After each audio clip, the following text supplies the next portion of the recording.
So it wasn't a film festival so much as an extended boozer. It was a wonderful. I felt I left the solid earth and I landed at Cannes, and coming back, he was landing back on earth again, because the 10 days at Cannes were just incredible, unbelievable. Meeting lots of famous people, having champagne on the beach in the morning, having runs in the morning on the beach. It was very funny. It's also part of the way we run the studios. We have to preserve the archive in order to get income from it. At the end of the time, we have to prove to Canon, as we had to prove to Thorn, as we had to prove to EMI, as we had to prove to APPC, and we can go back a long way, that we are actually a profitable organization. And that's where all of us come into it. There's no use actually any of us trying to take more than we should, because we have to make it a profitable company. And we have done over the last 10 years, and hopefully we will continue to do it for the next 10 years. And I'm absolutely certain we will. In 1985, Elstree Studios had become the home to many of the biggest box office successes. And in terms of British crews and production staff, the film industry was going from strength to strength. But British financed films had a more mixed reception. In terms of theatrical releases, Thorn EMI's record was patchy at best. Wow.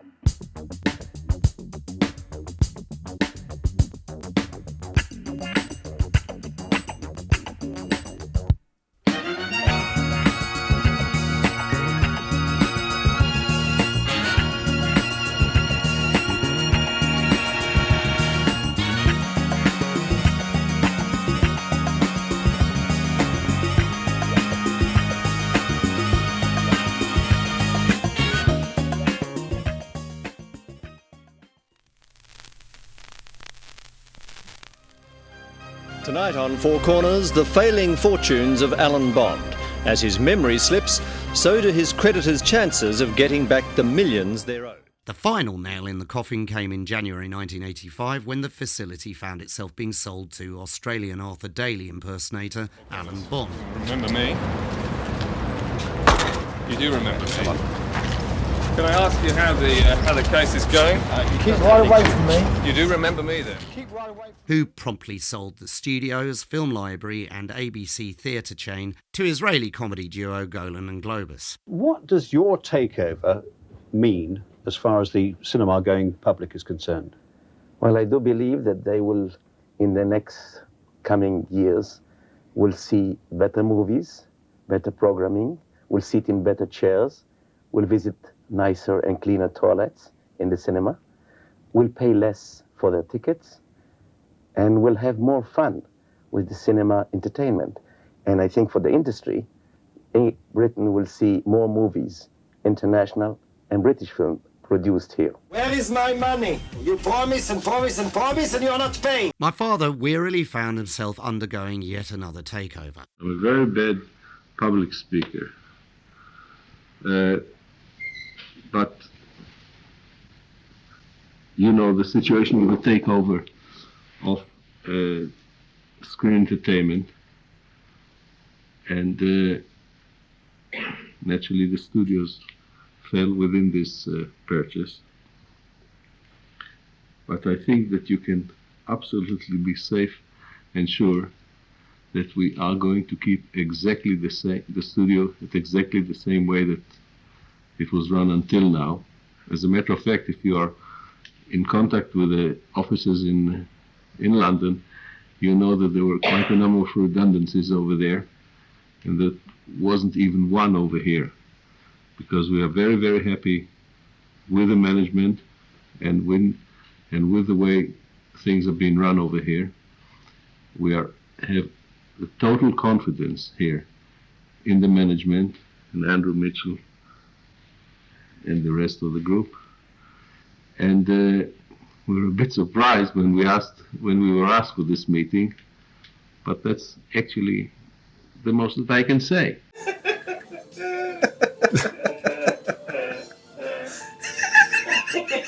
When Cannon first arrived, the two brothers were perceived with a mixture of amusement and suspicion by the bigger players in the United States. Yeah, I'm not buying people. I'm giving them opportunities. But he's not going to do it for $1 million on a cigar. Yeah. Then we don't have a deal. I mean, that's what I got to tell you honestly. I don't want to. I do respect you. All right.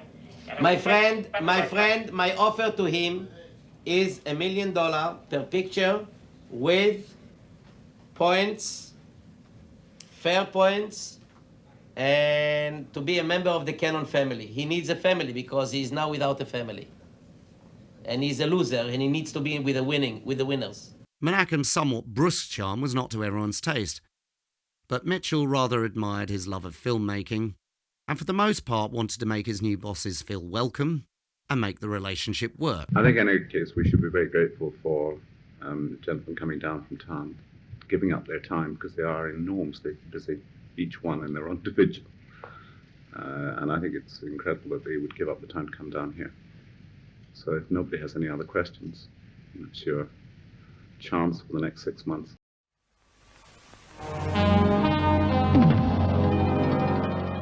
Although leave, my mother did convince my father not to give up his Thorny and my pension, and that turned out to be a pretty good move. Starring Placido Domingo, Katia Ricciarelli. Peter Ustinov stars as Hercule Poirot in Agatha Christie's Appointment with Death. At least one of you.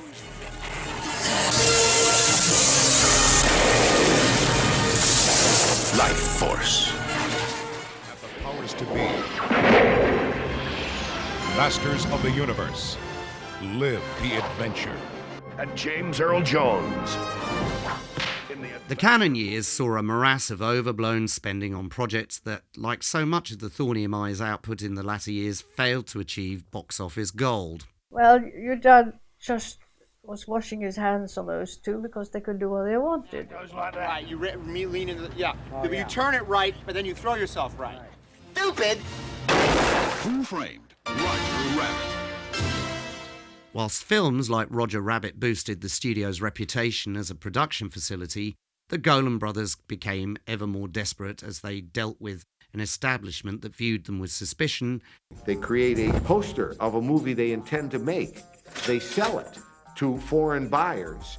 They take that money, they make the picture and deliver it the following season. I can tell you right now that unless it's packaged well, to do English stories, English films, I'm very reluctant.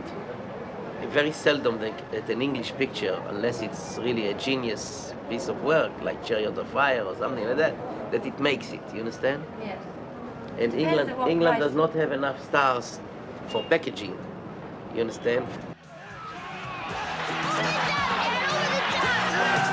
And their later innumerable ill-judged productions that simply lost money because they looked pretty crap included the disastrous fourth Superman outing.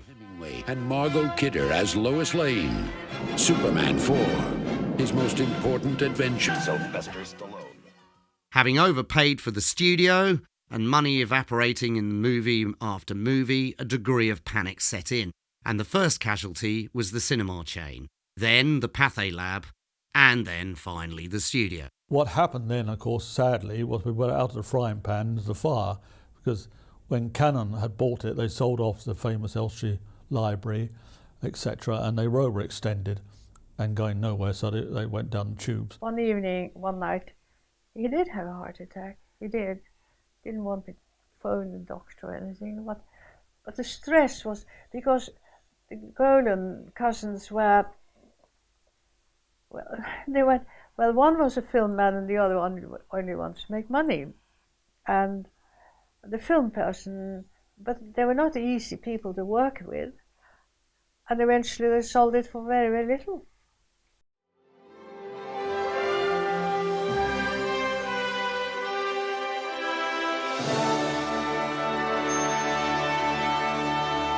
So in 1989, having assets stripped the company, they sold the studios to Goldcrest. And we own everything, the two buildings to the north and this large open space. He picked up a string of so-called white elephants at knockdown prices. Owned by controversial businessman and Del Boy impersonator George Walker, whose ambition many thought was merely to find a way of exploiting the real estate. George Walker was an interesting character. I mean, he was a bit of a, well, it was a character, let's put it that way. I can only say what he told me, that he was wanting to launch this studio again and so on and so forth, but then his empire collapsed. Whether or not he would have actually gone forward with those plans, I don't know. He's dead now, so we can't ask him, and fate overtook him. He got ousted from his own company and so on, so he was no longer in a position to do it anyway. So, and the banks certainly weren't going to do it. So it's one of those ifs of history. If George Walker's company, Brent Walker, had been riding high and been a success still, would they have rebuilt Elstree as promised? Would they have done all that they said they would have done? Or were they really being cynical and just waiting for the day where they could argue with the council, well, let's frankly close down the facility. It's not profitable, it's too small now. Yes, the city have never been very fond of investing in films. In most cases, they've lost an awful lot of money. I mean, Morgan Grenville set up a film production company, or film production financing organisation, and in fact lost practically every single thing they put in films, including into Murphy's War. And so I think the city just went totally off film production. And there isn't any great incentive. It's a tremendous risk business. The first strategy of the Brent Walker board was to run the facility down. This was done by preventing any productions from filming any longer than a month, which essentially made it impossible for most film productions. It was then put out that the studios was no longer viable. To London Radio, coming from Elstree Studios, because it's their 75th anniversary. I'm joined now by Andrew Mitchell, the big boss at Goldcrest Films, who are based here in Elstree. Hello. Hello. Big boss. Wow, this is an honour. Why did you, Goldcrest Films, choose Elstree as your home? Me personally?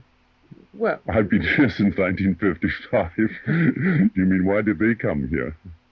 I think it's like everything else. They came over originally and looked at all the studios and accepted Elstree because it was much smaller and more compact than some of the other larger studios around the country.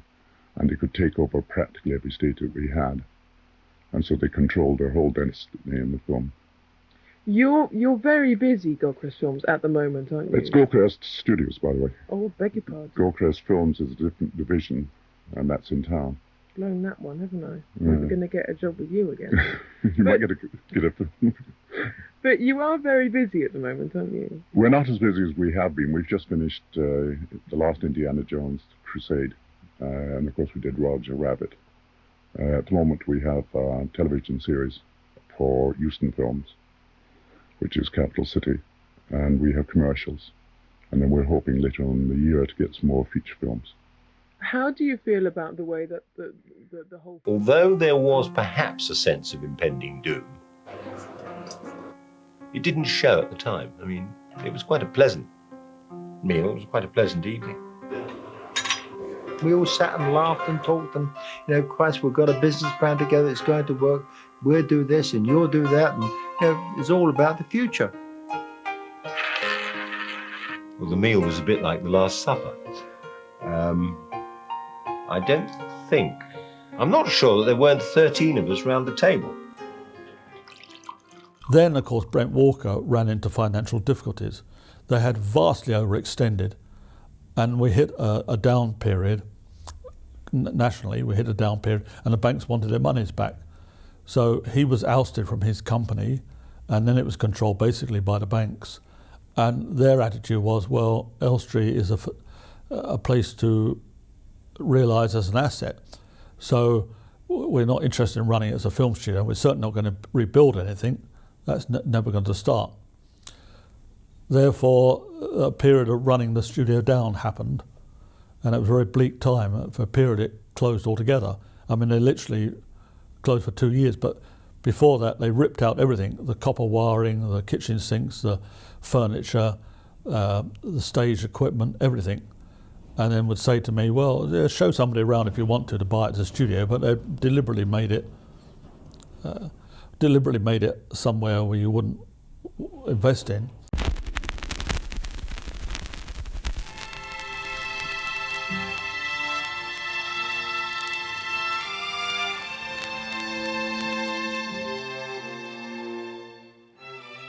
My father, who was by this time 65 and at retirement age and completely worn out by the endless battles for the studio, remained curiously mute, and he obviously wasn't strong enough to resume another full-on battle in his last year, and may have already been feeling his age due to the cancer which was to take his life 5 years later.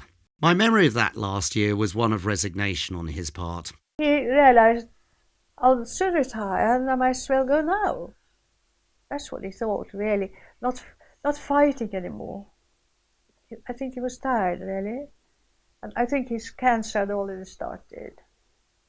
I do really think that. Because cancer takes quite a while to work through the body to become really... he was so tired all the time. Normally a jolly affair with the usual antics that go on at Christmas parties, the 1990 EMI Elstree Film Studios Christmas party was something of a glum affair. And my dad didn't even get so much as a silly barometer. They didn't really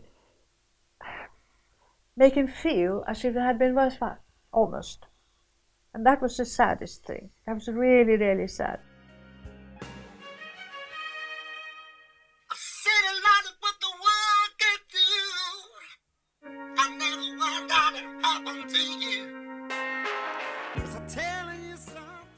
In reality, it has to be said, it was something of a depressing experience for everyone concerned.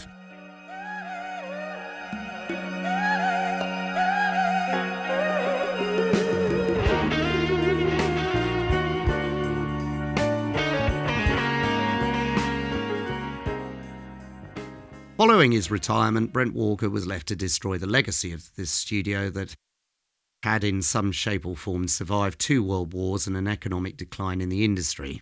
John Shepherd was offered to replace my father in order to oversee the dismantling of the studio, but he decided he'd rather not, so it was left to the head of security, former policeman Les Westcott, a relatively recent addition to the staff, to become caretaker. And the mistake they actually made, which was another one of their mistakes, was legally they were quite entitled to demolish the whole studios without planning consent. As owners, they could do that. It wasn't listed, as many people thought it was. It wasn't. We tried to get it listed with the government. They told us, no, we're not going to list it. It's not of significant importance. So we had no protections. So they could have easily made that move, flattened the remaining part of the studio, and turned around to the council and said, well, you've got 15 acres of vacant land. Let's talk. And the council could have done nothing to prevent that. So they made several mistakes. Thankfully, Brent Walker made several mistakes. I was under the impression, I had been told, that the Canon people, Globus and Golden, had promised never to sell the studio for real estate and land development. And I took them to their word and felt very secure that I would have a very, very long and secure run here in the UK making movies at this studio. So it comes as a great personal disappointment, and I'm a bit ashamed of the Canon people for selling out to a big business profit and all the commercial concerns.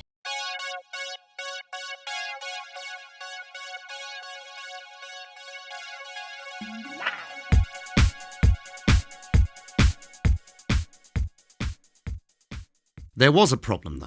A vociferous public campaign headed by Paul Welsh. I always remember my words of my old mum. She always said that if you enter a fight, Paul, you stay in and you fight it to the end, if you believe in what you're doing.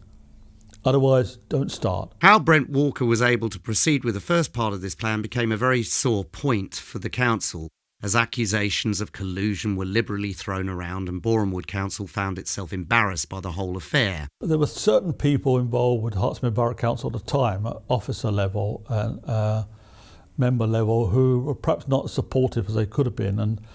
And indeed, at one point, I was called in to a meeting with them and asked to stop the campaign. And I said, there's no way in hell you're going to stop me with this campaign. I'm a private individual, you can't touch me. So that gave me the feeling that there were people within our camp, if is what you might call it, who were not entirely on board with the message of let's save Elstree Studios.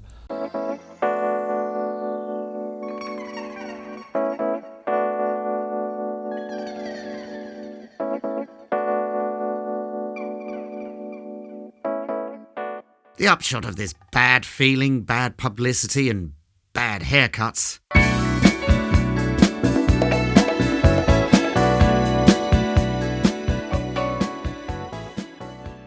Brent Walker were taken to court over their failure to abide by the planning permission of keeping the studio and rebuilding it. And when they were taken into court, they made a big mistake, which I pointed out to their QC. They defended their actions by saying, well, we can't afford to do this. Therefore, what's the point in the court awarding judgment against us? And the judge wisely said, well, that sounds like self-induced frustration to me. If you say you can't afford it, you need to prove that in this court, which would meant they would have to expose all these 48 banks and loan houses that had loaned them £1,500 million, publicly expose all of that in a public court. Straight away the alarm bells rang with the suits in London, and they said, settle this now, get rid of it, settle it. We're not going to go down that line. So they rang up Hertsmere Borough Council and said, would you want to buy the 15 acres that remain for 1.9 million?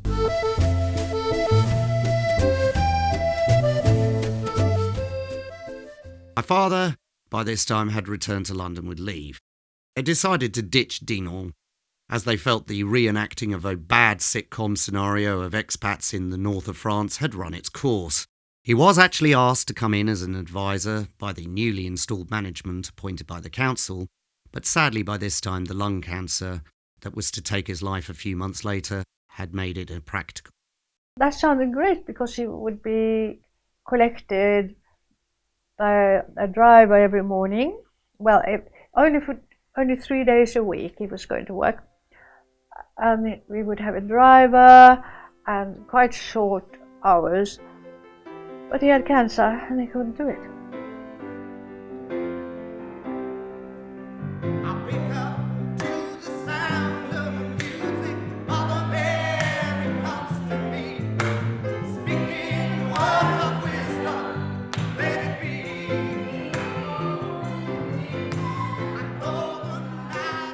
In commemoration of his dedication to the facility, the original admin building was named the Andrew Mitchell Building in 1997.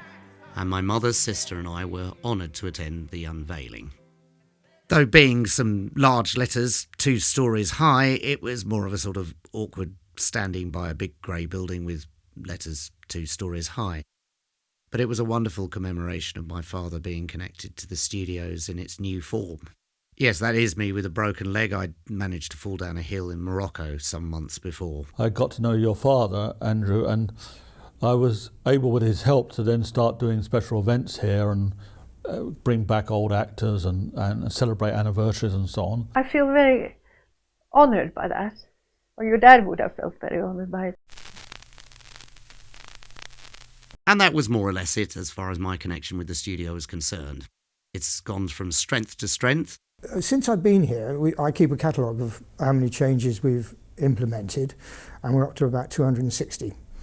So it was everything from enhanced security to repairing certain buildings, totally refurbishing the ancillary block, putting studio floors into 8 and 9, getting major contracts with major production companies such as the BBC and others. So we did a big job for Warner Brothers as well.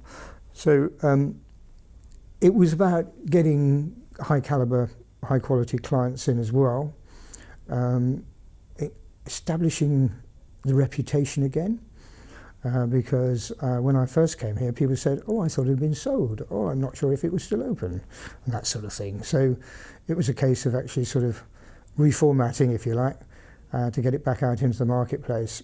And, you know, it had a great reputation. Your dad, probably one of the last great people that operated the place, and so it had gone through that decline period.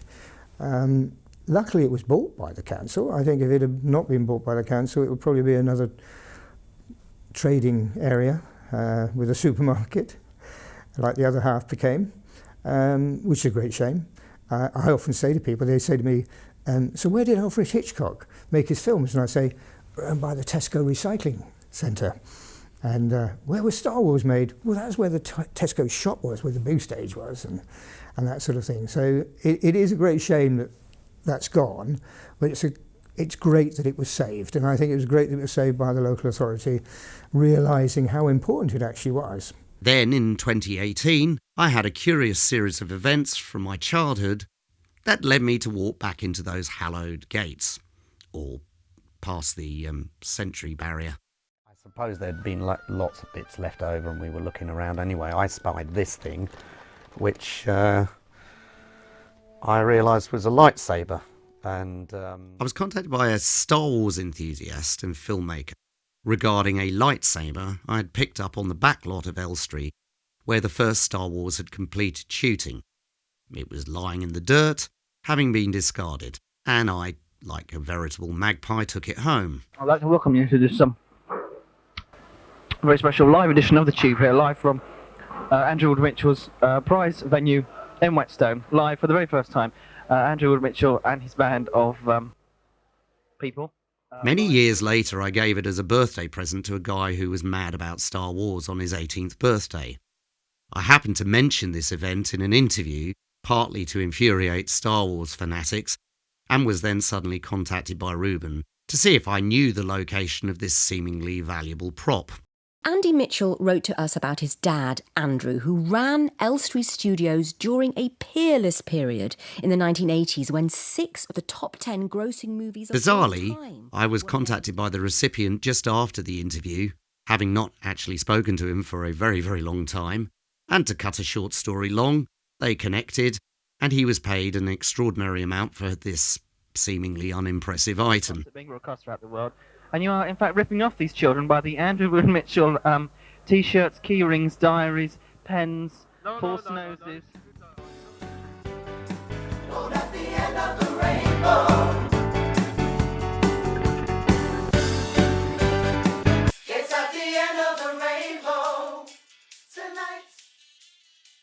Reuben was incredibly kind and donated some money later on to assist my recording of Buckyball, an album I was working on at the time. He also asked if I would consider being interviewed about my father's time at the studio. I was, of course, delighted to take part and found myself being interviewed in one of the original screening rooms used to review the dailies. So that was a difficult period, and I think my dad didn't like being a freelancer very much. He wasn't... The management were wonderful, and it was a marvellous experience to see the facility in such great working order. Oh Lord, I see the gold at the end of the rainbow. I see that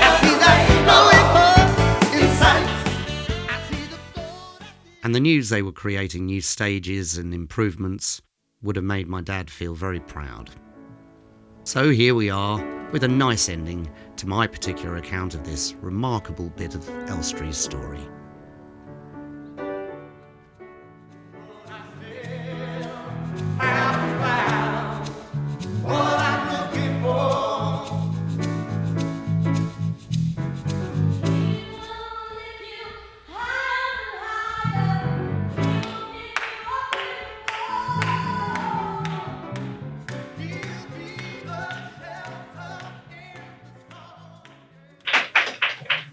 I didn't get a chance to say what I wanted to say. Go ahead. Okay. Say it now. It's opportunity. All right, fine. I'll tell you something. When I first knew Austin, which is much more interesting, he always arrived either at lunch or at dinner. We were always eating. He was always hungry. He always joined us, although he'd already eaten beforehand. And so we always, and then I learned a marvelous thing. He didn't like fish. So whenever he was coming, and Andrew, my son, told me he was coming, I served fish. And then I got out of serving Austin and he'd think. Then I discovered he liked wine, and that was my disaster, because from then on we drank wine together. Thank you very much.